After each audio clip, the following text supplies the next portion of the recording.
Good evening friends. कैसे हैं आप लोग? मैं आशा करता हूँ आप लोग अच्छे होंगे। मैं रामकृष्ण, आपका मेरे चैनल में स्वागत है। देखिए, मैं आज से आप लोगों को कक्षा 10 गणित पढ़ाने जा रहा हूँ। मैं अंग्रेजी भी पढ़ाता रहूंगा, ट्रांसलेशन पढ़ाता रहूंगा और कक्षा 10 का गणित आज से पढ़ना शुरू कर रहा हूँ। और देखिए, मैं आपको ट्रांसलेट, नरेशन मैंने बता दिया है, एक्टिव वाइज पैसिव वाइज लगभग मैंने बता ही दिया है। इसके बाद मैं ट्रांसलेशन बताऊंगा, लेकिन आज से मैं कक्षा 10 गणित भी पढ़ाना शुरू कर रहा हूँ। तो आप लोग मेरे साथ ध्यान से रहिए और आप लोग मेरे वीडियो को देखिए।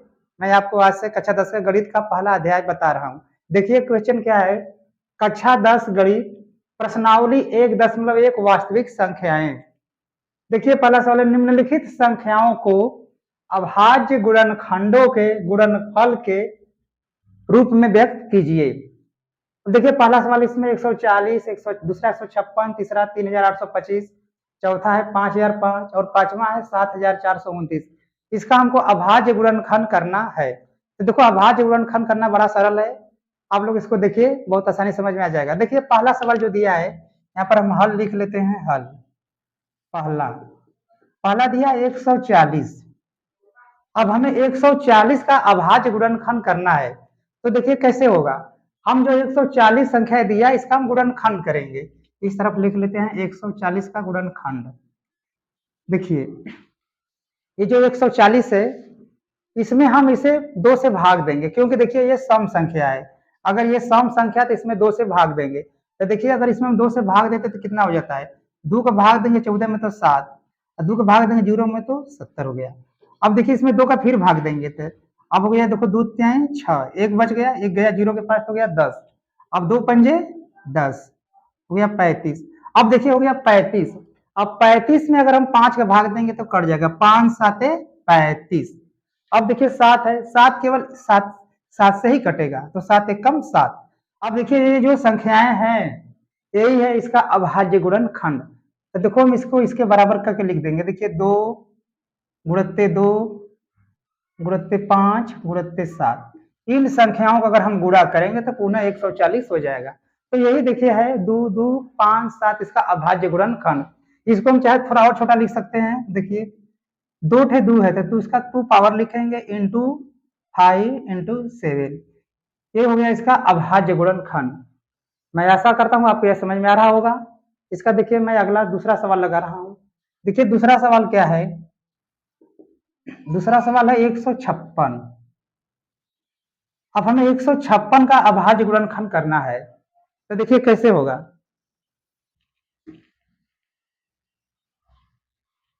देखिए हम 156 का पुनः इसी प्रकार से गुणनखंड करेंगे। तो देखिए 156 यानी 156। अब देखिए ये भी सम संख्या है, सम संख्या है तो 2 से भाग देने पर कट जाएगा। अब देखिए इसमें 2 का भाग देंगे 15 में तो 2 7 14। अब इसके पास एक बच गया, एक ए और 6 ये मिलकर हो गए 16। अब हमें 16 को काटना है तो 2 8 16। अगर हम 2 का पढ़ा 8 बार पढ़ेंगे तो 16 हो जाएगा, ये कट गया। अब फिर इसे 2 से काटेंगे, 2 3 6, एक बच गया, एक गया 8 के पास तो गया 18। अब 18 को हमें काटना है 2 पढ़ा से, तो 2 9 18। अब देखिए हो गया 3 और 9। अब देखिए कटेगा 3 से, 3 एक कम 3, 3 तिरिके 9। अब देखिए 13 है, 13 केवल 13 से ही कटेगा, तो 13 एक कम 13। अब ये हो गया इसका अभाज्य गुणनखंड। इसको लिखेंगे 2 गुणित्ते 2 गुणित्ते 3 गुणित्ते 13, या इसको और लिख सकते हैं ऐसे 2 घाते 2 गुणित्ते 3 गुणित्ते 13। ये हो गया 156 का अभाज्य गुणनखंड। आपको मैं समझता हूँ समझ में आ रहा होगा। अब देखिए अगला सवाल, अगला सवाल लगाने के लिए मैं इसे मिटा रहा हूँ, आप लोग इसका स्क्रीनशॉट मार लीजिए।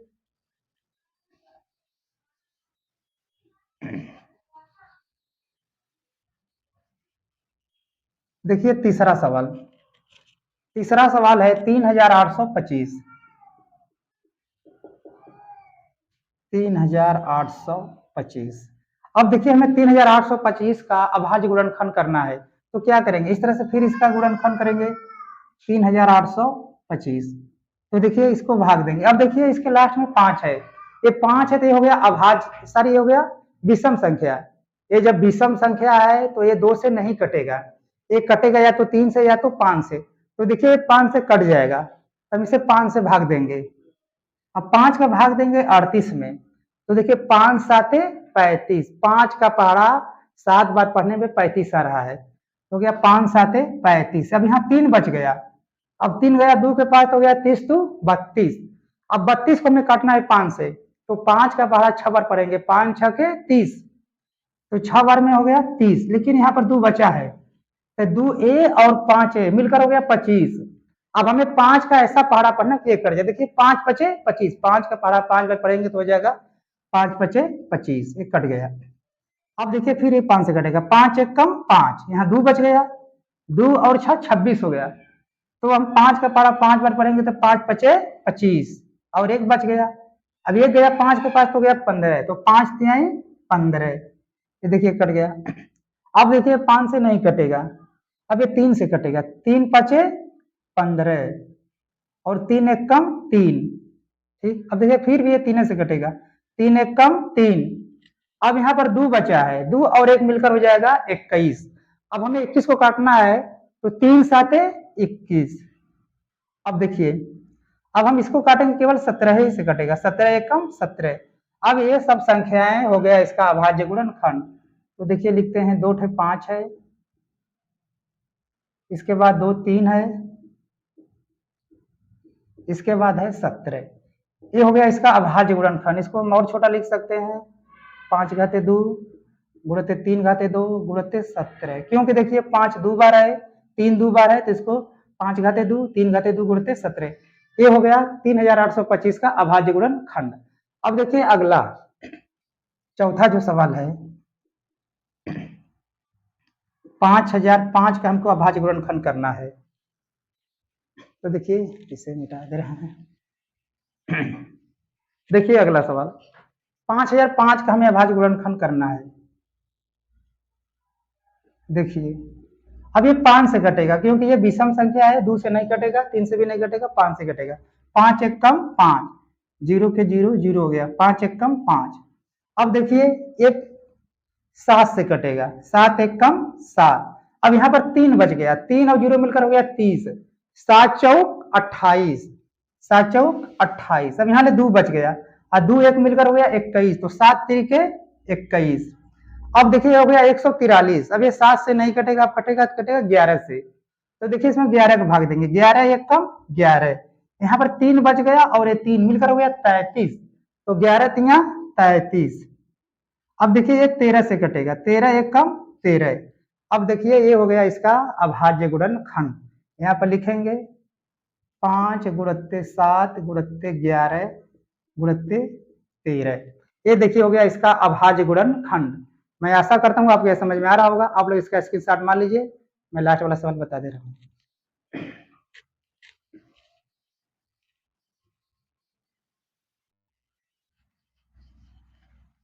देखिए लास्ट सवाल है 7429 का अभाज्य गुणनखंड, पांचवा सवाल है 7429। अब इसका हमको अभाज्य गुणनखंड करना है, तो देखिए इसका हम पुनः गुणनखंड करेंगे 7429। देखिए इसको हमको भाग देना है, अब इसमें हम किसका भाग देंगे पूरा पूरा कट जाए, तो देखिए इसमें हम भाग देते हैं पहले 17 का। देखिए 17 का भाग दे देते हैं हम 7429। देखिए 17 चौक का 68। अब देखिए ये दे दिया था 14 में से 8 गया 6, अब ये दे दिया था यहाँ 6 बचा, 6 में से कट गया कुछ नहीं बचा, अब यहाँ लग गया 2। अब हमें इसमें भाग देना है 62 में 17 का, तो 17 के 17 में 24, 17 यहाँ 51, 17 चौक का 68 ज्यादा हो जाएगा, 3 बार ले जाएंगे, 17 17 17 24 17 यहाँ 51। अब देखिए ये 2 में से गया 1, 6 में से 5 गया 1, अब यहाँ से 9 बचा है, 9 उतार दिया तो हो गया 119। तो देखो कब आ जाएगा, 17 के 17 से 34 17 51 17 68 85 17 14 17 7 119, 17 7 119। अब देखिए ये कट गया, यानी अगर हम 17 का इसमें भाग देंगे तो आएगा 437। ठीक, अब इसको देखिए, इसे मिटा देते हैं। अब देखिए हम इसमें फिर भाग देंगे, 437 में किसका भाग देंगे, 437 में अगर हम भाग दे रहे हैं अब 19 का, देखिए 19 का 19 19 दूना 38। अब देखिए 19 दूना 38, अगर हम 19 का भाग दिए तो 19 दूना हो गया 38। जब 38 हो गया तो 13 में से 8 घटा 5 हो गया, यहाँ 3 बचा, 3 में से 3 गया, कुछ नहीं बचा, अब यहाँ हो गया 7। अब 19 के 19, 19 दूना 38, 19 यहाँ 57, 19 यहाँ 57, एक कट गया। अब हो गया 23। अब देखिए 23 में 23 का भाग देंगे, 23 से कम 23, ये हो गया। अब देखिए इसका अभाज्य गुणनफल हो गया 7429 का 17 गुणित 19 गुणित 23। देखिए इस तरह से पांचों सवाल लग गए। लास्ट सवाल जो था 7429 का अभाज्य गुणनखंड हो गया 17, 19 और 23। मैं आशा करता हूँ आपको यह समझ में आ रहा होगा। अब हम अगला क्वेश्चन देखते हैं, क्वेश्चन नंबर 2।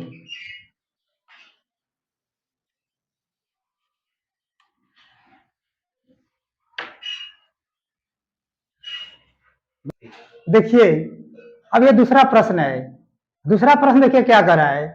क्वेश्चन 2, पूर्णांकों के निम्नलिखित युग्मों के एचसीएफ और एलसीएम ज्ञात कीजिए। देखिए पूर्णांकों के निम्नलिखित युग्मों के एचसीएफ और एलसीएम ज्ञात कीजिए तथा इसकी जांच कीजिए कि दो संख्याओं का गुणनफल उनके एचसीएफ और एलसीएम के बराबर होता है। देखिए पहला सवाल है 26 और 91। 26 और 91, देखिए सवाल दिया है कि दो संख्याएं दी हैं 26 और 91, तो हमको पहले इसका एचसीएफ ज्ञात करना है और एलसीएम, फिर हमको इसका ज्ञात करना है कि अगर ये दो संख्याओं को गुणा कर दें तो इनका गुणनफल इनके एचसीएफ और एलसीएम के गुणनफल के बराबर होगा। तो देखिए पहले हम 26 और 91 का पहले एचसीएफ निकालेंगे, उसके बाद एलसीएम। देखिए हल, देखिए 26, देखिए 26 और 91 का हम पहले क्या निकालेंगे, एचसीएफ। तो 26 देखो कैसे होगा, 13 के 13, 13 दूना 26, और 91 है तो होगा देखिए 13 सते 91। अब हमें इसका एचसीएफ निकालना है। एचसीएफ का मतलब होता है हाईएस्ट कॉमन फैक्टर, जिसे हिंदी में कहते हैं मॉस यानी महत्तम समापर। एचसीएफ यानी हाईएस्ट कॉमन फैक्टर, इसको हिंदी में कहते हैं मॉस यानी महत्तम समापर। तो हमको इसका एचसीएफ निकालना है। तो एचसीएफ देखिए क्या हो जाएगा, एचसीएफ। एचसीएफ देखो क्या होता है, इन दो संख्या दिया है तो इन दो संख्याओं का एचसीएफ होगा जो संख्या इसमें हो, जो संख्या इसमें हो, जो संख्या दोनों में कॉमन हो, उसी को कहते हैं एचसीएफ। तो देखिए इसमें भी 13, इसमें भी 13, तो इन दोनों को हम क्या करेंगे, घेर देंगे, ये हो जाएगा इसका एचसीएफ। देखिए इसमें 2 है, इसमें 2 नहीं है, इसमें 7 है लेकिन इसमें 7 नहीं है, तो हम 2 और 7 को नहीं लेंगे, एचसीएफ खाली होगा 13। अब इसके बाद देखो हम लेंगे इसका एलसीएम। अब एलसीएम क्या होगा, एलसीएम, देखिए एलसीएम वह होता है जो संख्या कॉमन है उसको तो हम ले ही लेते हैं, जो नहीं कॉमन है उसको भी लिखते हैं। तो देखिए 13 कॉमन था तो 13 लिख लिया गुणते। अब देखिए 2, इसमें 2 है तो 2, इसमें 7 है 7। अब ये सब संख्याएं तीनों क्या हो जाएंगे, इसका एलसीएम। देखिए 13 के 13 में 26 और 26 में 7 का गुणा करेंगे, 42 के देखिए 7 42 दो हाथ में आ गया 4, 7 दूना 14, 4 18 यानी 182। अब एलसीएम इसका हो गया 182। अब हो गया इसका एलसीएम। अब देखिए इसका एचसीएफ हो गया 13, एलसीएम हो गया 182। अब हमको सवाल देखिए फिर कर रहा है, देखिए एचसीएफ एलसीएम तो हम ज्ञात कर लिए, फिर कर रहा था इसकी जांच कीजिए कि दो संख्याओं का गुणनफल उनके एचसीएफ और एलसीएम के गुणनफल के बराबर होता है। तो देखो क्या करेंगे, ये जो दोनों संख्याएं दी हैं 26 और 91, हम इनको गुणा करेंगे, गुणा करने पर जितना आएगा उतना होगा उसके एचसीएफ और एलसीएम का गुणा करने के बराबर। तो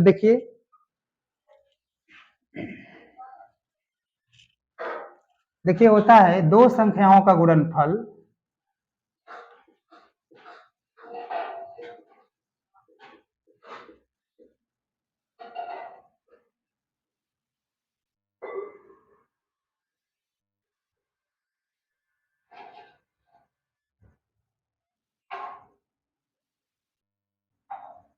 देखिए दो संख्याओं को गुणा करेंगे तो जितना उनका एचसीएफ का गुणा होगा और एलसीएम को दोनों करेंगे तो इधर दो संख्याओं का गुणनफल बराबर होगा, उसके एचसीएफ और एलसीएम गुणनफल दोनों आपस में बराबर होगा। देखिए दो संख्याएं क्या है, 26, पहली है 26, दूसरा है 91। इसको गुणा करने पर जो भी होगा इसके एचसीएफ और एलसीएम के गुणनफल के बराबर। देखिए एचसीएफ कितना है 13, एचसीएफ है 13, एलसीएम है 182।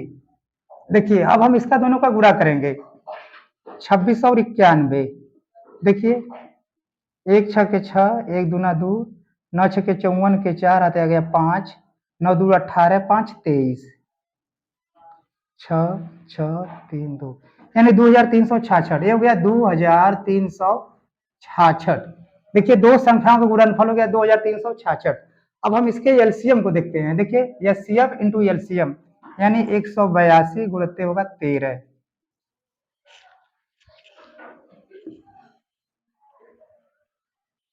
देखिए 3 दूना 6, 3 बटे 24 के 4 हासिल हो गया 2, 3 एक कम 3 2 5, 1 दूना 2, 1 बटे 8, 1 एक कम 1, ये हो गया 6 6।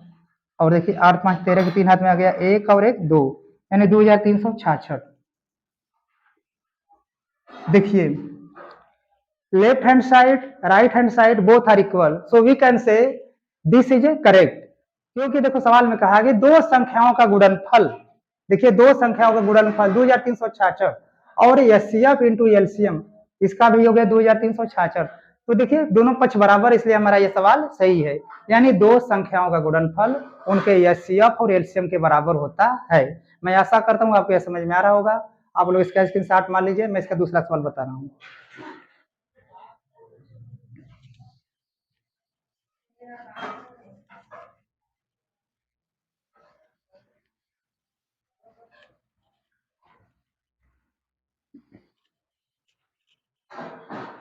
देखिए दूसरा सवाल है 510 और 92। देखिए दूसरा सवाल है 510 और 92। तो देखिए हमको इसका पहले एचसीएफ निकालना है, फिर एलसीएम निकालना है, फिर इसकी जांच करना है, इसके सत्यता की जांच करना है कि दो संख्याओं का अगर हम गुणा करते हैं तो इसके एचसीएफ और एलसीएम के गुणनफल के बराबर होता है या नहीं। तो देखिए हम इसका पहले निकालेंगे एचसीएफ। 510 का हम पहले गुणनखंड करेंगे। देखिए 510 का गुणनखंड कर रहे हैं।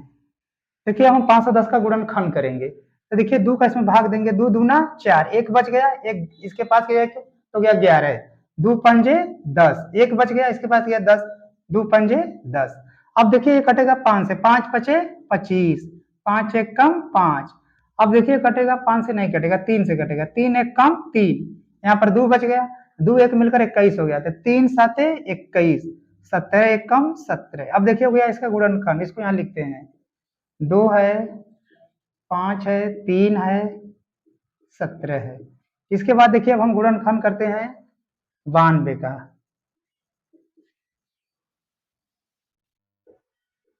देखिए 2 से 2 चौका 8, 1 बच गया, 1 गया 6 के पास हो गया 12, 2 छक्का 12। तो देखिए 2 छक्के 12, 2 का भाग देंगे, 2 दूना 4, 2 तीन 6, 23 एक कम 23। अब हो गया इसका गुणनखंड 2 2 2 1 3, 2 गुणत्ते 2 गुणत्ते 23। अब देखिए इसे हम मिटा दे रहे हैं। देखिए अब इसका हमको निकालना है एचसीएफ। तो एचसीएफ क्या होगा? देखिए एचसीएफ वह संख्या होता है, जैसे दो संख्याएं दी हैं तो इन दोनों में, इसमें और इसमें जो संख्या दोनों जगह पर होगा वही होता है कॉमन। तो देखिए इसमें भी 2 है, इसमें भी 2, तो हम 2 को घेर लेते हैं। अब देखिए इसमें 5 है, इसमें 5 नहीं है, इसमें 3 है, इसमें 3 नहीं है, इसमें 17 है, इसमें 17 नहीं है, इसमें 2 है, इसमें 2 नहीं है, इसमें 23 है, इसमें 23 नहीं है। तो एचसीएफ नहीं होगा। चलिए एचसीएफ क्या होगा? एचसीएफ होगा 2। अब देखिए इसका एलसीएम क्या होगा? एलसीएम, देखिए एलसीएम जो होगा, एलसीएम देखिए जो कॉमन है उसको तो हम लिखवा करते हैं, इसके बाद जो कॉमन नहीं है उसको भी लिखते हैं। जैसे देखिए इसमें 5 है, 3 17, इसको लिख लेंगे 5 3 और 17। इसके बाद देखिए इसमें 2 1 2 और 23, इसको भी लिख लेंगे 2 और 23। अब इसको गुणा करेंगे, यही होगा इसका एलसीएम। तो देखिए कितना होगा, 2 पंजे 10, 10 तिहाई 30, गुणत्ते 17 दूना 34 और गुणत्ते 23। इस तीनों को गुणा करेंगे तो वही होगा इसका एलसीएम। तो देखिए क्या हो जाएगा, 30 में हम गुणा कर रहे हैं 34 का, 4 शून्य शून्य, 4 तिहाई 12, 3 शून्य शून्य, 3 त्रिके 9, 0 2 10, 1020 हो गया। अब इसमें हम गुणा करेंगे 23 का,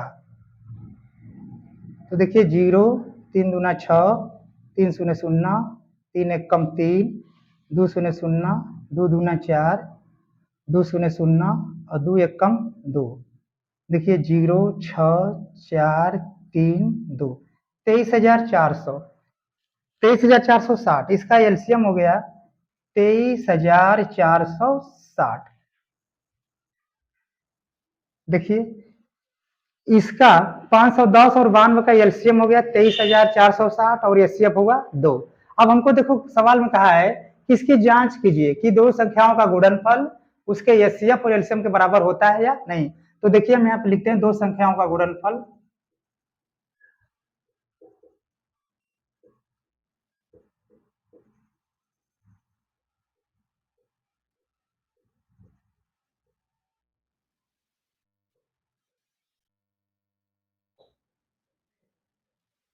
देखिए ये है दो संख्याओं का गुणनफल बराबर होता है एचसीएफ गुणित एलसीएम। तो देखिए दो संख्याओं का गुणा करते हैं, दो संख्या क्या है 510 और 92, तो 510 गुणित 92। अब इन दो संख्याओं का हमको गुणा करना है, तो गुणा करने पर देखिए कितना आता है। देखिए 510 में हम गुणा करेंगे 92 92, 0 2 एक कम 2, 2 पंजे 10, 9 शून्य 0, 9 एक कम 9, 9 पचे 45, 0 2 9 6 यानी 46,920। इन दो संख्याओं का गुणनफल हो गया 46,920। देखिए इसका और इसका गुणनफल हो गया 46,920। अब देखिए, अब यहाँ पर देखिए एचसीएफ गुणित एलसीएम, एचसीएफ 2 आया है, एचसीएफ कितना आया है इसका 2, एलसीएम आया है 23,460। अब देखिए हम एचसीएफ और एलसीएम का गुणा करेंगे तो अगर इसके बराबर हो गया तो हमारा सवाल सही है, तो इसकी सत्यता की जांच हो जाएगी। तो देखिए हम 23,460, 23,460 में 2 का गुणा करेंगे, 2 शून्य 0, 2 छः 12 के 2 में गया 1, 2 चौका 8, 1 हासिल 9, 2 त्याई 6, 2 दूना 4। ये देखिए हो गया 46,920। देखिए left hand side equal to right hand side, both are equal, so we can say this is a correct, यानी we can verify the product of two numbers is equal to the HCF and LCM. यानी हम कह सकते हैं दो संख्याओं का गुणनफल बराबर उनके एचसीएफ और एलसीएम गुणनफल के बराबर होता है। मैं आशा करता हूँ आपको समझ में आ रहा होगा। आप लोग इसका स्क्रीनशॉट मान लीजिए, मैं इसका अगला सवाल बता देता हूँ।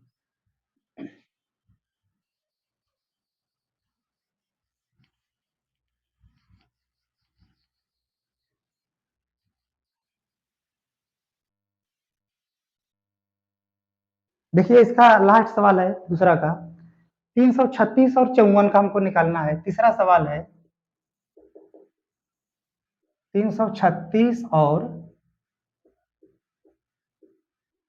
54, इसका हमको एचसीएफ एलसीएम और दो इसके वेरीफाई करना, सिद्ध करना है कि दो संख्या गुणनफल उनके एचसीएफ और एलसीएम के बराबर होता है या नहीं। तो देखिए हम पहले 336 का गुणनखंड करते हैं, 336, देखिए क्या होगा इसका गुणनखंड करते हैं 336 का। देखिए 2 का भाग देंगे, 2 एक कम 2, 1 और 13 है, एक यहाँ से 3, 13 मिल गया तो 2 छके 12, एक बच गया, एक गया 6 के पास तो गया 16, 2 8 16, 2 8 16, 2 चौका 8, 2 चौके 8, 2 चौका 8, 2 दूना 4, 2 दूना 4, 2 एक कम 2, 3 7 21, 7 एक कम 7। अब देखिए ये हो गया इसका गुणनखंड, यानी 4 2 है, इसके बाद है 1 3 और 1 7, 1 3 और 1 7। देखिए हम इसे मिटा दे रहे हैं। देखिए अब हम 54 का गुणनखंड करेंगे, 54, तो 54 का गुणनखंड क्या होगा, देखिए इसमें 2 का भाग जाएगा, 27 दूना 54, देखिए 2 दूना 4, 1 बच गया, इसके पास हो गया 14, मिला के 1 14, तो 2 7 14, 3 9 27, 3 3 के 9 और 3 1 कम 3, यानी अब रुपया इसका देखिए गुणनफल 2 गुणित 3 गुणित 3 गुणित 3। अब देखिए ये हो गया। अब हमको इसका एचसीएफ निकालना है। एचसीएफ मतलब हाईएस्ट कॉमन फैक्टर। तो देखिए हाईएस्ट कॉमन फैक्टर क्या होता है, जो इसमें संख्या होगा जो इसमें, वही होता है इसका एचसीएफ। तो देखिए इसमें भी 2 है और इसमें 3 मिला, इसमें 2 है, इसमें 2 नहीं है, इसमें 3 है, इसमें और 3 नहीं है, इसमें एक 7 है, इसमें 7 नहीं है। तो एचसीएफ क्या हो गया, एचसीएफ बराबर हो गया यहाँ से 2 और यहाँ से इस घेरे से 3, यानी कितना हो गया 6। एचसीएफ हो गया इन दोनों का 6, यानी 336 और 54 का एचसीएफ हो गया 6। अब हमें इसका एलसीएम ज्ञात करना है। एलसीएम देखिए एलसीएम क्या होगा, एलसीएम देखिए होता है जो इन दोनों संख्याओं में कॉमन है वो ले लेते हैं और जो कॉमन नहीं है उसको भी एलसीएम में लेते हैं। तो देखिए यहाँ से 2 है, 2 ले लेते हैं, यहाँ से 3 है, 3 ले लेते हैं गुणित। अब देखिए इसमें 3 2 है तो 3 2 और ले लेते हैं गुणित। अब इसमें देखिए 2 और यहाँ पे देखिए 7 भी है, 7 ले लेते हैं। यहाँ ले देखो 2 दूना 4 दूना 8, तो हमने 8 लिख लिया। यहाँ ले देखिए 7 है, 7 लिख लिया गुणित। अब देखिए इसमें 2 3 यानी 3 3 के 9, ये भी ले लेते हैं। अब इसको गुणा करेंगे, देखिए 2 3 6, 6 8 48 यानी 6 8 48 हो गया गुणित 7 9 63, 7 9 63। अब इसको गुणा करते हैं 48 और 63, 3 8 24 के 4 हासिल हो गया 2, 3 चौक 12 2 14, 6 8 48 के 8 हाथ में आ गया 4, 6 चौक 24 4 28। देखिए 4 8 4 12 के 2 हासिल हो गया 1, 9 1 10 को 0 हासिल हो गया 1 3, यानी 3024। अब इसका एलसीएम हो गया 3024। देखिए 336 और 54 का एचसीएफ हो गया 6 और एलसीएम हो गया 3024। 3024। मैं ऐसा करता हूं आपको समझ में आ रहा होगा। अब देखिए सवाल कर रहा है कि तथा इसकी जांच कीजिए कि दो संख्याओं का गुणनफल उसके एचसीएफ और एलसीएम के बराबर होता है। तो देखिए अब हम इसका जांच कर रहे हैं।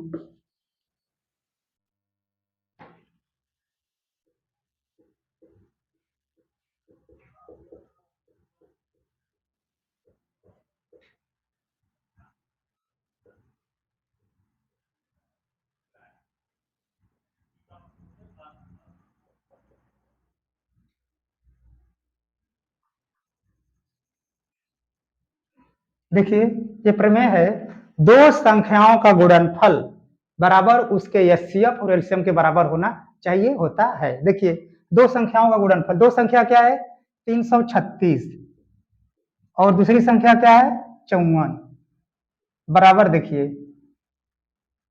एचसीएफ कितना है इसका 6, एलसीएम कितना आया है 3024। यानी देखिए क्या होगा, अगर हम इन दो संख्याओं को गुणा करते हैं तो जितना उत्तर आता है वही इसके एचसीएफ और एलसीएम के गुणा करने पर आएगा। देखिए हम 336 में 54 का गुणा करते हैं, देखिए 6 चौके 24 के 4 हासिल हो गया 2, 4 3 12 2 14 के 4 हासिल हो गया 1, फिर देखिए 4 3 12 1 13, अब 5 6 के 30 के 0 हाथ में आ गया 3, 5 3 15 3 18 के 8 हासिल हो गया 1, अब 5 3 15 1 16, यानी 4 4 11 के हाथ में गया 1 8 है, यानी 18,144।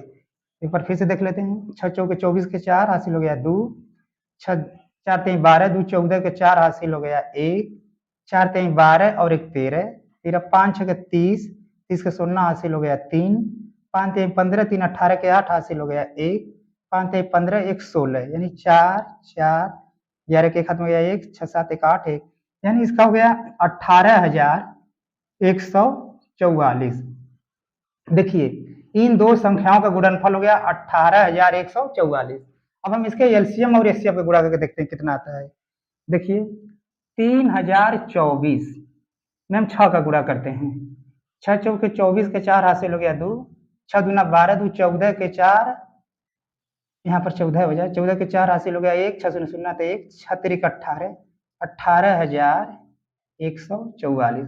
देखिए दोनों तरफ इधर देखिए दो संख्याओं का गुणनफल 18,144 आया है और बराबर इधर देखिए इधर भी एचसीएफ और एलसीएम का गुणनफल हो गया 18,144। कि दोनों के दोनों पक्ष बराबर है। मैं आशा करता हूँ आपको यह समझ में आ रहा होगा। अगर आपको मेरा वीडियो अच्छा लगे तो आप लोग इसे लाइक कीजिए, शेयर कीजिए, सब्सक्राइब कीजिए। धन्यवाद।